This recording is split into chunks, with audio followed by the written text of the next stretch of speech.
Hola muchachos, buenas tardes, ¿cómo están? Los extraño mucho y los quiero mucho. También los quiero felicitar, hijos, porque somos el mejor curso.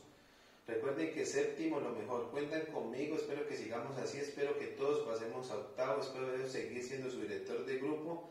Y nuevamente les recuerdo, cuenten conmigo y séptimo lo mejor. Empezamos. En el día de hoy, muchachos, vamos a ver un tema muy importante, porque es uno de los hechos históricos de las cosas que han sucedido en el pasado, que sucedieron en la Edad Media y que marcaron la historia de la humanidad. Es una de las religiones más importantes que existen en el planeta. Entonces hoy les voy a explicar sobre el Islam. ¿Qué es el Islam? Como empecé diciéndoles, muchachos, el Islam es una religión que luego se convierte en un imperio. Pero entonces yo les voy a explicar ordenadito para que entendamos. El Islam es una religión monoteísta. ¿Qué quiere decir monoteísta? Que creen en un solo Dios. La mayoría de las religiones anteriores al Islam eran politeístas, o sea, creían en muchos dioses. El Islam cree en un solo Dios. Y vamos a darnos cuenta, muchachos, cómo el Islam tiene muchísimas cosas en común con el cristianismo, ¿vale? Primero que todo, la religión del Islam, muchachos, comienza cuando el arcángel Gabriel, que es el mismo arcángel Gabriel de los católicos y de los cristianos, se le aparece a un señor Mahoma y le da unas instrucciones para crear una nueva religión y para tener una nueva visión de Dios, ¿cierto? El profeta se llama Mahoma y este profeta Mahoma pertenecía a una tribu que se llamaba los Coraichitas, ¿cierto? ¿Qué le dice el arcángel Gabriel? ¿Cierto? El arcángel Gabriel se le aparece y le dice a él que tiene que formar una religión, que va a ser una religión, que él le va a dar unos pilares o una orden de ideas de cómo se va a formar la religión, ¿cierto? Y que tiene que él encargarse de que esa religión se maxifique, es decir, que muchas personas empiecen a creer en esa religión. El Dios, ¿cierto? Como nosotros conocemos nuestro Dios en nuestras religiones, para ellos se llama Alá. ¿Y cuáles fueron las instrucciones que le dio el arcángel Gabriel? El arcángel Gabriel dijo que esa religión debía fundarse en unos pilares, que son corticos, miren. El primer pilar del Islam sería la profesión de fe. Solo existe un Dios y ese Dios es Alá, ¿no es cierto? Segundo, la oración. Todos los días los seguidores del Islam tienen que orarle a Dios, o sea, a su Dios Alá. Tercero, se debe ayudar al prójimo, o sea, dar limosna, se debe dar al que no tiene. El cuarto es el ayuno. El ayuno es el mejor estado para el ser humano para poder encontrarse con Dios. Y por último, la peregrinación. Ustedes dirán, pero peregrinar ¿a dónde? ¿Y qué es peregrinar? Peregrinar es ir de un lugar a otro, migrar, pero en su mayoría es, digámoslo así, en este sentido es porque quieren hacer una migración religiosa, o sea, una peregrinación es ir a un sitio sagrado de mi religión, ¿cierto? En este caso, muchachos, existen dos ciudades principales donde se tenía que peregrinar. La Meca, que es la ciudad más importante, donde se encuentra, digámoslo así, el pilar fundamental de la religión del Islam, y la Medina, que es, digámoslo así, como la segunda ciudad en importancia. Entonces, esta peregrinación, siquiera una vez en su vida, tenía que ir uno a la Meca o a la Medina si creía en el Islam y en el Dios Alá, ¿cierto? El Islam también tiene un libro sagrado, así como el de nosotros es la Biblia. Para el Islam, el libro sagrado se llama el Corán. El Corán es donde está recopilado todas las enseñanzas del profeta Mahoma, ¿cierto? Cuando un creyente en Mahoma o un creyente en Alá, de Dios Alá, perteneciente al Islam, va a la Meca, a la Medina, se le llama la Égira. O sea, la Égira es cuando un creyente del Islam peregrina hacia la Meca o hacia la Medina, ¿cierto? Hasta ahí yo creo que está clarito, ¿no, muchachos? Vamos entendiendo.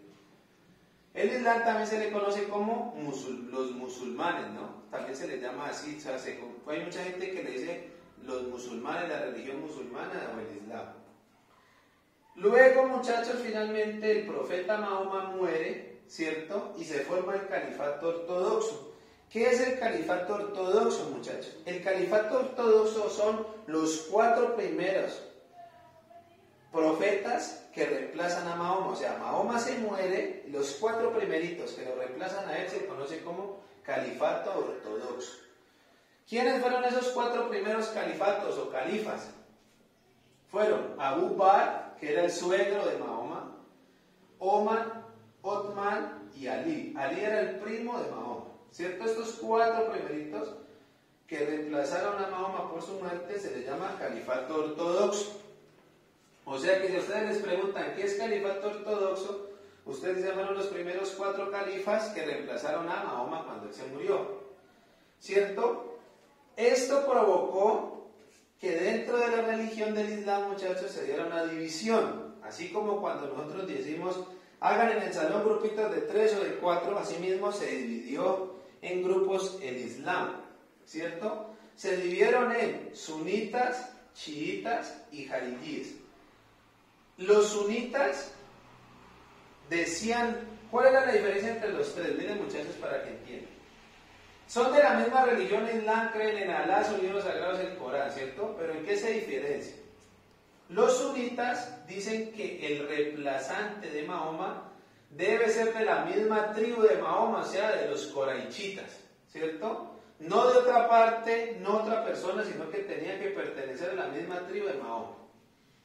En el mundo, muchachos, el 90% de las personas que son de la religión del Islam son o pertenecen al grupo de los sunitas.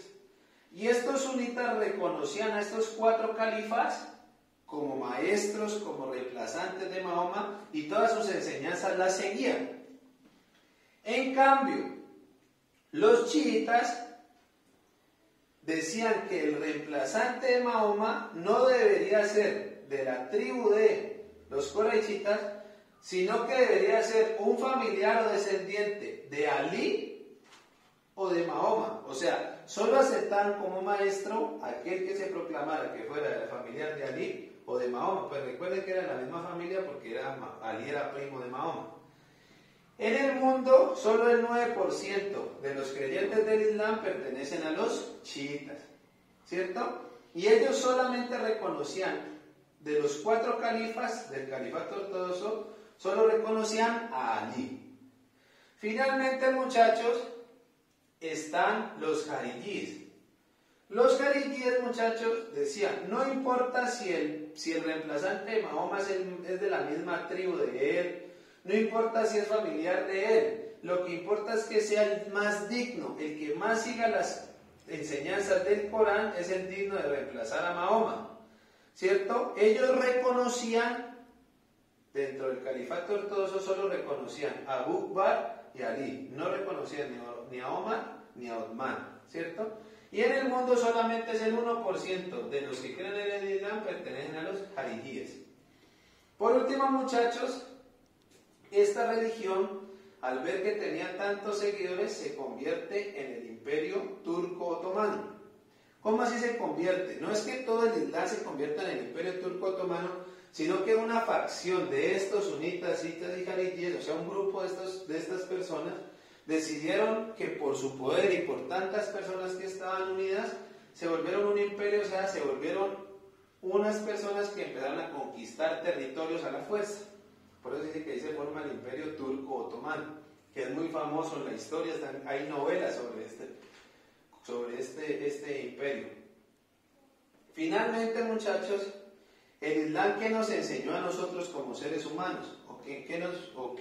Digámoslo así, porque es importante conocerlo. Primero, porque es muy similar al catolicismo y al cristianismo. Nos enseña la provisión de fe, la oración, la limosna, el ayuno, la peregrinación, que son cosas buenas y son pilares muy buenos en cualquier religión y para cualquier persona si no cree en Dios. Segundo, muchachos, a las personas de la época les quitó esa creencia de que había muchos dioses y los los hizo creer en un solo Dios. En este caso Alá es un nombre, pero es el mismo Dios de todos. Y finalmente permitió avanzar en ciencia y en arte. Gracias al Islam se empezó a utilizar el uso del cero, el astrolabio, que el astrolabio sirve para medir la distancia y la ubicación de las estrellas de algunos astros, y hubo avances en medicina. También permitió avanzar en arte, se hicieron construcciones hermosísimas, por ejemplo de los califas. Se utilizó mucho la caligrafía para escribir el Corán y las enseñanzas de Mahoma y Alá, y se desarrolló mucho poesía. Muchas gracias, muchachos, espero verlos pronto y espero que hayan entendido. Actividad. Primero, me van a explicar qué es una religión monoteísta. Segundo, me van a explicar qué es una égira. Tercero, me van a explicar en qué consisten los pilares del Islam. Cuarto, me van a explicar qué es un imperio. Quinto, van a escribir una historieta en la que me expliquen como un cuento en qué consistió, cómo se formó la religión del Islam. Muchas gracias, muchachos.